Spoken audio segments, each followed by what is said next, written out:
Halo semuanya, dalam video kali ini saya akan membahas mengenai materi filsafat ilmu. Sebelumnya, perkenalkan nama saya Nora Ainia dengan NIM 215211257 kelas 1G Program Studi Manajemen Bisnis Syariah. Yang pertama, pengertian filsafat ilmu. Filsafat berasal dari bahasa Yunani, diambil dari kata philo yang berarti cinta dan sophia yang berarti bijaksana. Sedangkan kata ilmu berasal dari bahasa Arab yaitu alima yang berarti pengetahuan.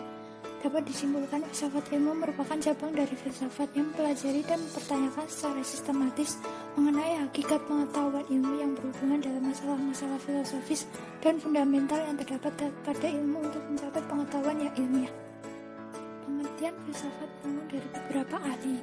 Yang pertama, menurut Robert Ackerman, filsafat ilmu adalah suatu tinjauan kritis mengenai pendapat-pendapat ilmiah dewasa ini melalui perbandingan terhadap kriteria-kriteria yang dikembangkan dari pendapat-pendapat tertentu. Namun, filsafat ilmu juga bukan suatu kemandirian cabang ilmu dari praktek ilmiah secara aktual. Yang kedua, menurut Lewis Whitbeck, filsafat ilmu membahas dan mengevaluasi metode-metode pemikiran ilmiah serta upaya untuk mencoba menemukan ilmu dan pentingnya upaya ilmiah ilmu secara keseluruhan. Yang ketiga, menurut Cornelius Benjamin, filsafat ilmu adalah cabang pengetahuan filsafat yang merupakan telaah sistematis mengenai ilmu. Selanjutnya adalah karakteristik filsafat ilmu. Yang pertama, konsepsional. Perenungan filsafat berusaha untuk menyusun suatu bagian konsepsional. Konsepsi atau rencana merupakan hasil generalisasi dan abstraksi dari pengalaman tentang hal-hal serta proses-proses satu demi satu. Yang kedua, koheren. Secara singkat, koheren berarti berfilsafat yang berusaha menyusun suatu bagian secara runtut. Yang ketiga, memburu kebenaran. Berfilsafat berarti memburu kebenaran tentang segala sesuatu, dan kebenaran filsafat tidak pernah bersifat mutlak dan final, melainkan terus bergerak dari suatu kebenaran menuju kebenaran baru yang lebih pasti. Yang keempat adalah radikal. Berpikir radikal punya arti berpikir sampai ke akar-akarnya, tidak tanggung-tanggung sampai kepada konsekuensinya yang terakhir. Yang kelima adalah rasional. Berpikir secara rasional berarti berpikir logis, sistematis, dan kritis, bukan hanya sekedar menggapai pengertian-pengertian yang dapat diterima oleh akal sehat, melainkan agar sanggup menarik kesimpulan dan mengambil keputusan yang tepat dan benar dari premis-premis yang digunakan. Yang keenam adalah menyeluruh. Berpikir menyeluruh berarti berpikir universal, yaitu tidak berpikir khusus atau terbatas pada bagian-bagian tertentu, namun harus mencakup secara keseluruhan. Yang ketiga ada dasar-dasar filsafat ilmu.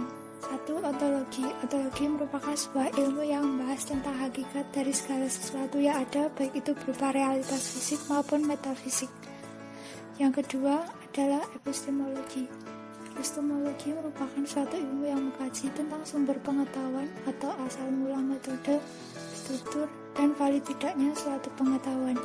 Yang ketiga adalah aksiologi. Aksiologi merupakan suatu teori nilai yang berhubungan dengan kegunaan dari pengetahuan yang telah diperoleh. Aksiologi juga diartikan sebagai sebuah ilmu yang membahas tentang hakikat manfaat atau kegunaan dari pengetahuan yang sudah ada. Apa sih relasi antara filsafat dan ilmu itu? Filsafat dan ilmu saling terkait satu sama lain, yaitu keduanya tumbuh dari sikap refleksi, ingin tahu, dan dilandasi kecintaan pada kebenaran. Filsafat dengan metodenya mampu mempertanyakan keabsahan dan kebenaran ilmu, sedangkan ilmu tidak mampu mempertanyakan asumsi, kebenaran, metode, dan keabsahannya sendiri. Lalu penting atau tidak filsafat ilmu? Dalam kehidupan kita saat ini, mempelajari filsafat ilmu itu penting. Dengan filsafat ilmu, kita dapat menyelesaikan berbagai masalah yang ada di kehidupan kita. Selain itu, dalam menyikapi berbagai informasi, kita dapat memilah antara yang valid dan yang hoax. Manfaat filsafat ilmu. Dalam kehidupan akademik, filsafat ilmu mengajarkan kita untuk berpikir kritis terhadap berbagai teori yang dipelajari, serta membiasakan diri untuk berpikir logis dan rasional. Sedangkan dalam kehidupan sehari-hari, filsafat membantu memahami tentang diri dan dunia kita sendiri. Filsafat juga mengajarkan kita bahwa sesuatu tidak tampak seperti apa adanya. Demikian video dari saya, terima kasih.